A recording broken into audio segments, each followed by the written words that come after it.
Hambankan jala lagi, Wak.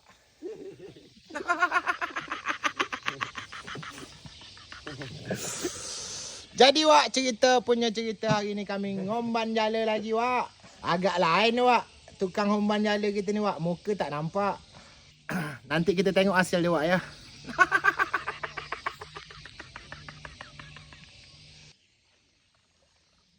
Lepuh ngengking tu. Mana lepuh? Itu. Lepuh, Wak, lepuh.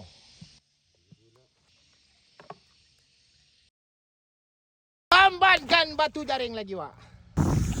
Kita lanjut lagi, Wak. Pasang jaring, Wak. Malam nanti kita angkat, Wak, ya. Hambankan periuk.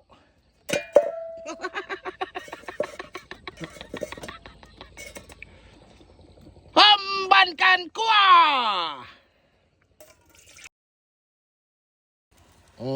Ini lubang ni, Wak. Oh, banyak juga, Wak. Lepas kepunan, Wak, di laut.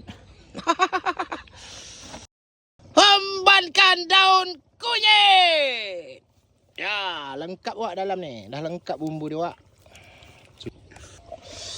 Air asam, Wak.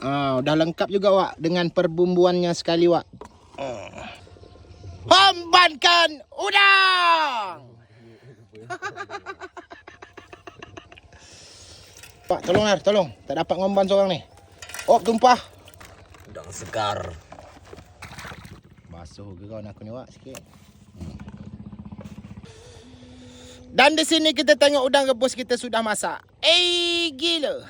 Menyala, Wak, ai. Gila, Wak, belinyang. Hambankan kuah, Wak. Buat air asam dulu, Wak. Wis, mantap, Wak. Bismillahirrahmanirrahim.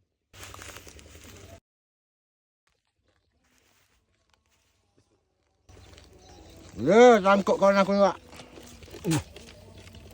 Tak panas ni mau.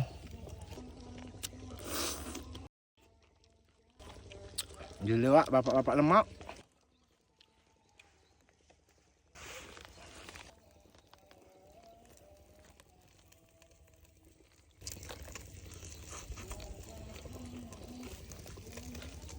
Agak hijau sikit, Wak. Sedap. Masakan juga ni. Mati dah muda masak.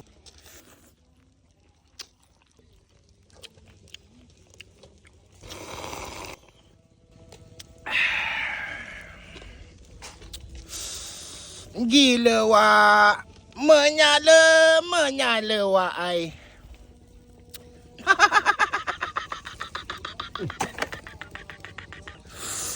Jangan jumpit pula, Wak.